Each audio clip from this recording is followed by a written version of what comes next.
देवी, आपल्या क्लासचा रूल नंबर 1 तो म्हणजे शाळेतल्या टीचरनी सांगितलेल्या सगळ्या गोष्टी इथे विसरायच्या. आणि रूल नंबर 2? रूल नंबर 2 म्हणजे आपल्या क्लासला दुसरा रूलच नाही. देटाळी. येस.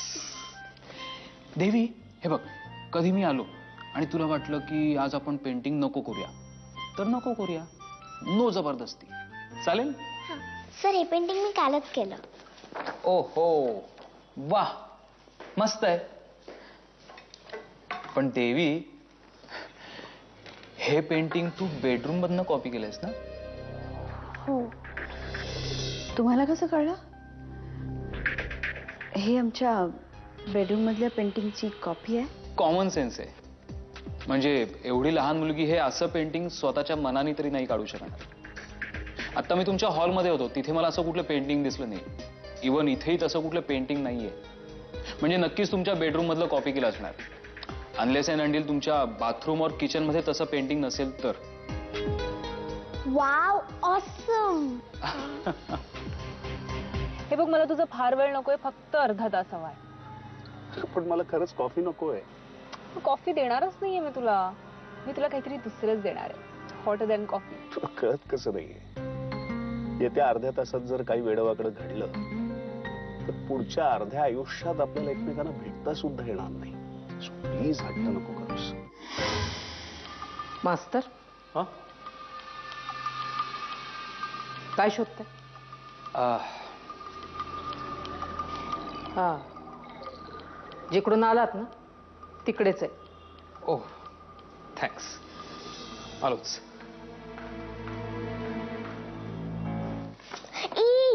सर, आज खराब होतील ना. देवी, कम ऑन. अगं, तुला रंगात हात बुडवायला मिळतायत आणि तू खराब होतील म्हणून घाबरतीयस? तसं नाही, पण मम्मा ओरडेल मला. नाही ओरडणार. आणि जरी ओरडली ना तरी एक गोष्ट लक्षात ठेव. जी मुलं लहानपणी ममाचा ओरडा खातात ना तीच नंतर मोठी होतात. खरंच? येस. या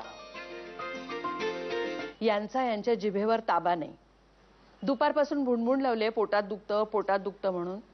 काल संध्याकाळी वॉकला गेले असताना रामविलासकडे भेळ आणि पाणीपुरी खाऊन आलेत. ते सांगतात का बघ. तुला काय माहित? तू काय सतत पहारा करत असतेस माझ्यावर? तुम्ही आज डॉक्टरांकडे गेला होतात ना, तेव्हा पारसनीसबाईंचा मला फोन आला होता. त्या म्हणाल्या काल संध्याकाळी तुम्ही रामविलासकडे भेळपुरी खात होतात ते त्यांनी पाहिलं. घ्या, म्हणजे या देशामध्ये उजळ माथ्यानं भेळ खाण्याचं स्वातंत्र्य सुद्धा माणसापाशी उरलेलं नाही. तुला आणि लताला सुद्धा सांगते, यापुढे यांना लसणाची चटणी, आंब्याचं लोणचं, मिरचीचा ठेचा असं काहीही द्यायचं नाही. जर त्यांच्या पानात असं काही दिसलं ना तर तुला आणि लताला मी पहिल्यांदा उलट टांगेन. Okay okay. काकू, अहो कुणाला उलट टांगायचं म्हणताय? काय नाही, ते आमचं रोजच आहे. नेमका प्रॉब्लेम तरी काय आहे? प्रॉब्लेम काही नाहीये, साधी ऍसिडिटी आहे. पण आता चांगला 1 आठवडा हायकमांडने आम्हाला दहीभातावर काढायची शिक्षा फरमावलेली आहे. आता तुम्ही सांगा आम्ही कसं करायचं? अहो, नुसतं दहीभात कशाला? छान गुरगुट्या भात करून खा की. गुरगुट्या भात? हो, माझी आई करायची ना माझ्यासाठी. छान असा मऊसूत ऊन भात, वरती तुपाची धार आणि सोबतीला दही. आहा, नुसती कल्पना केली तरी माझ्या तोंडाला पाणी सुटलं बघा.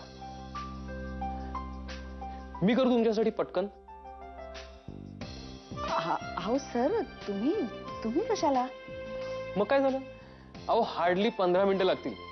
काका, तुम्ही माझ्या हातचा गुरगुट्या भात खाऊन बघाच. रात्री लहान बाळासारखे झोपाल बघा.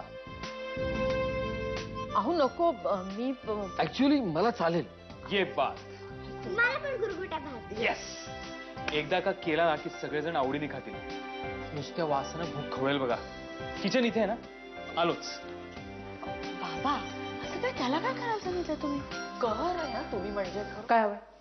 चहा हवा असेल तर बाहेर बसा, मी देते आणून. नाही, चहा नकोय. मला फक्त 1 वाटी तांदूळ, हळद, तूप आणि जिरं. आणि प्लीज कुकर काढा. अहो हे काय माई, हे काय? त्यांना काय पाहिजे ते ड्रॉइंग मास्तराबरोबर आचाराचं पण काम करणार आहे ते. लताताईंचा सेन्स ऑफ ह्युमर छान आहे. ग्रेट. अहो माई ह्यांना नेमकं करायचंय काय? भात. आई, भात नाही, गुरगुट्या भात. काय आहे, विश्वासरावांना थोडा ऍसिडिटीचा त्रास झालाय. माझ्या हातचा भात दह्याबरोबर खाल्ला ना की मग बघाच, लहान मुलासारखे तोंडात अंगठा घालून रात्रभर झोपतील. अहो पण बाई, काय मागतायत ते दे त्यांना. मला माहिती आहे की कुठल्याही बाईला आपल्या किचनमध्ये पुरुषांना आलेलं आवडत नाही. माझी आजी तर पायावर काठी मारायची आमच्या. तुमच्याकडे नाहीये ना काठी? आहे. तांदूळ, हळद, तूप, जिरं, ओवा राहिलाय, तेवढा द्या. भातात ओवा टाकणार तुम्ही? अहो एकदा भात तयार झाला ना की खाऊन तर बघा, प्रेमात पडाल. हा, माझ्या नाही, भाताच्या.